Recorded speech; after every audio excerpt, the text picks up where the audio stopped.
भगवद गीता का 10वां अध्याय, जिसे विभूति योग कहा जाता है, बहुत ही अद्भुत है। विभूति का अर्थ है ऐश्वर्य, शक्ति या विस्तार। जय श्री राम भाइयों, मैं Sumit Prajapati the Indian human talks में आपका स्वागत करता हूँ।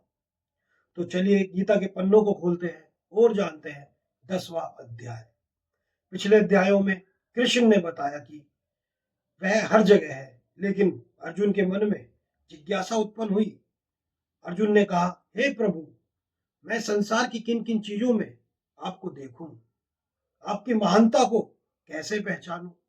तब श्री कृष्ण विनम्र होकर कहते हैं, हे अर्जुन, मेरी उत्पत्ति को न देवता जानते हैं और न ही महर्षि, क्योंकि मैं उन सब का भी आदि हूं। जन्मा और अनादि जान लेता है, वह सब पाप से मुक्त हो जाता है। श्री कृष्ण कहते हैं, इस संसार में जो भी उत्तम गुण है वह मुझसे ही है।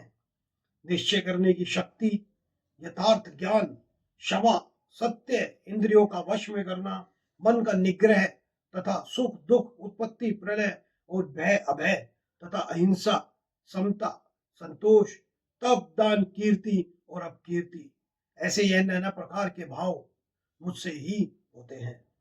7 महर्षि, 4 उनसे विपूर्व होने वाले सनकादि तथा स्वयंभू आदि, 14 मनु, यह मुझ में भाव वाले सब के सब मेरे संकल्प से उत्पन्न हुए हैं, जिनकी संसार में यह पूरी संपूर्ण प्रजा है। अर्थात इस पूरे जगत का पिता मैं ही हूं, सब मुझसे ही उत्पन्न है। श्री कृष्ण कहते हैं, जो मनुष्य मेरी इस परम ऐश्वर्य रूप विभूति को और योग शक्ति को तत्व से जानता है, वह निश्चल भक्ति योग से युक्त हो जाता है।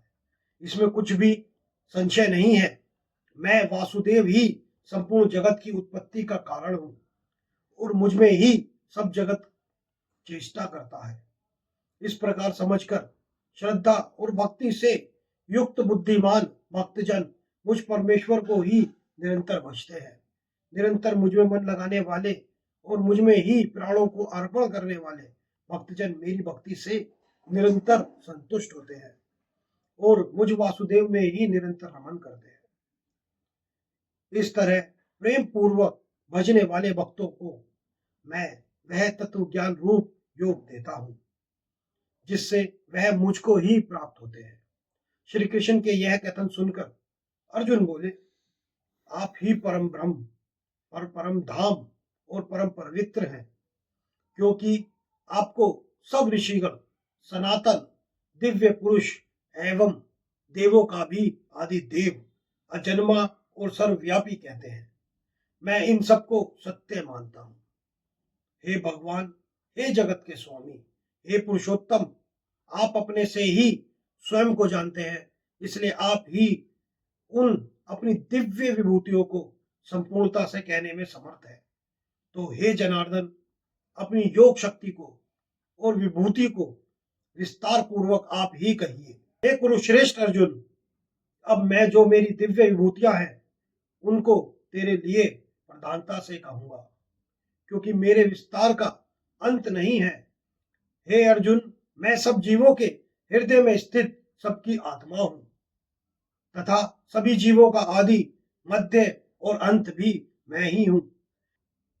मैं अदिति के 12 पुत्रों में विष्णु और ज्योतियों में किरणों वाला सूर्य हूं तथा मैं 49 वायु देवताओं का तेज और नक्षत्रों का अधिपति चंद्रमा हूं।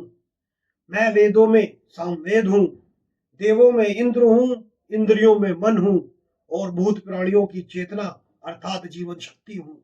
मैं 11 रुद्रों में शंकर हूं और यक्ष तथा राक्षसों में धन का स्वामी कुबेर हूं। मैं 8 वसुओं में अग्नि हूं और स्थिर वाले पर्वतों में सुमेरु पर्वत हूं। पुरोहितों में मुखिया बृहस्पति, मुझको तू जान। हे पार्थ, मैं सेनापतियों का स्कंद और जलाशयों में समुद्र हूं। मैं महर्षियों में भृगु और शब्दों में एक अक्षर हूं अर्थात ओंकार हूं। सब प्रकार के यज्ञों में जप यज्ञ और स्थिर रहने वालों में हिमालय पहाड़ हूं। मैं सब वृक्षों में पीपल का वृक्ष, देव ऋषियों में नारद मुनि, गंधर्व में चित्ररथ और सिद्धियों में कपिल मुनि हूँ। घोड़ों में अमृत के साथ उत्पन्न होने वाला उच्च श्रवा नामक घोड़ा, श्रेष्ठ हाथियों में ऐरावत नामक हाथी और मनुष्यों में राजा मुझको जान। मैं शास्त्रों में वज्र और गौओं में कामधेनु हूँ। शास्त्रोक्त रीति से संतान की उत्पत्ति का हेतु कामदेव हूँ और सांपों में सर्पराज वासुकी हूँ। मैं नागों में शेषनाग और जलचरों का अधिपति वरुण देवता हूँ और पितरों में आर्यमा नामक पितृ तथा शासन करने वालों में यमराज मैं ही हूँ। मैं दैत्यों में प्रहलाद और गणना करने वालों का समय हूँ तथा पशुओं में मृगराज सिंह और पक्षियों में गरुण हूँ। मैं पवित्र करने वालों में वायु और शस्त्रधारियों में श्री राम हूँ। मैं मछलियों में मगर हूँ और नदियों में श्री भागीरथी गंगा जी हूँ। हे अर्जुन, सृष्टियों का आदि और अंत तथा मध्य भी मैं ही हूँ। मैं विद्याओं में अध्यात्म विद्या अर्थात ब्रह्म विद्या और परस्पर विवाद करने वालों का तत्व निर्णय के लिए किया जाने वाला वाद हूँ। मैं अक्षरों में अकार हूँ और समासों में द्वंद्व नामक समास हूँ। अक्षय काल अर्थात काल का भी महाकाल तथा सब और मुख वाला विराट स्वरूप सबका धारण पोषण करने वाला भी मैं ही हूँ। मैं सबका नाश करने वाला मृत्यु और उत्पन्न होने वाले का उत्पत्ति हेतु हूँ तथा स्त्रियों में कीर्ति श्री वाक स्मृति मेधा धृति और क्षमा हूँ तथा गायन करने योग्य श्रुतियों में व्रत साम और छंदों में गायत्री छंद हूँ तथा महीनों में मार्गशीर्ष और ऋतुओं में वसंत मैं हूँ। मैं जीतने वालों का विजय हूँ, निश्चय करने वालों का निश्चय और सात्विक पुरुषों का सात्विक भाव हूँ। वृष्णि वंशियों में वासुदेव अर्थात मैं स्वयं तेरा सखा, पांडवों में धनंजय अर्थात अर्जुन तू, मुनियों में वेद व्यास और कवियों में शुक्राचार्य कवि भी मैं ही हूँ। मैं दमन करने वालों का दंड अर्थात दमन करने की शक्ति हूँ, जीतने की इच्छा वालों की नीति हूँ, गुप्त रखने योग्य भावों का रक्षक मोहन हूँ और ज्ञान वालों का तत्व ज्ञान मैं ही हूँ। और हे अर्जुन, जो सब भूतों की उत्पत्ति का कारण है वह भी मैं ही हूँ, क्योंकि ऐसा चर और अचर कोई भी भूत नहीं है जो मुझसे रहित हो। हे परंतप, मेरी दिव्य विभूतियों का अंत नहीं है। मैंने अपनी विभूतियों का यह विस्तार तो तेरे लिए एक देश से अर्थात संक्षेप से कहा है। जो जो भी विभूति युक्त अर्थात ऐश्वर्य युक्त, कांति युक्त और शक्ति युक्त वस्तु है, उसको तू मेरे तेज के अंश के ही अभिव्यक्ति जान। अथवा हे अर्जुन, इस बहुत जानने से तेरा क्या प्रयोजन है? मैं इस संपूर्ण जगत को अपनी योग शक्ति के एक अंश मात्र से धारण करके स्थित हूँ। इस पूरे अध्याय का अर्थ यह है कि ईश्वर किसी रूप में नहीं बल्कि तत्व में है और इस ब्रह्मांड, इस पूर्ण जगत में जितने भी ऐश्वर्य युक्त, शक्ति युक्त तत्व या भाव है वही ईश्वर है। यही सद्गुण या सद्भाव जिसमें भी होते हैं या जागृत हो जाते हैं, मैं ईश्वर उसमें ही प्रकट हो जाता हूँ, या मैं जिसमें प्रकट होता हूँ यह भाव उसमें स्वयं आ जाते हैं। ईश्वर को किसी एक मूर्ति में या इंसान में नहीं, इन तत्वों में ही जानो।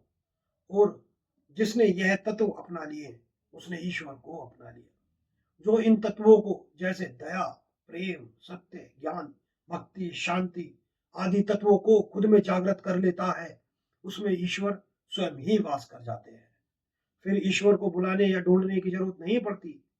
मैं ईश्वर से प्रार्थना करूंगा आपके अंदर भी ईश्वर का जागरण हो और आपका परम कल्याण हो।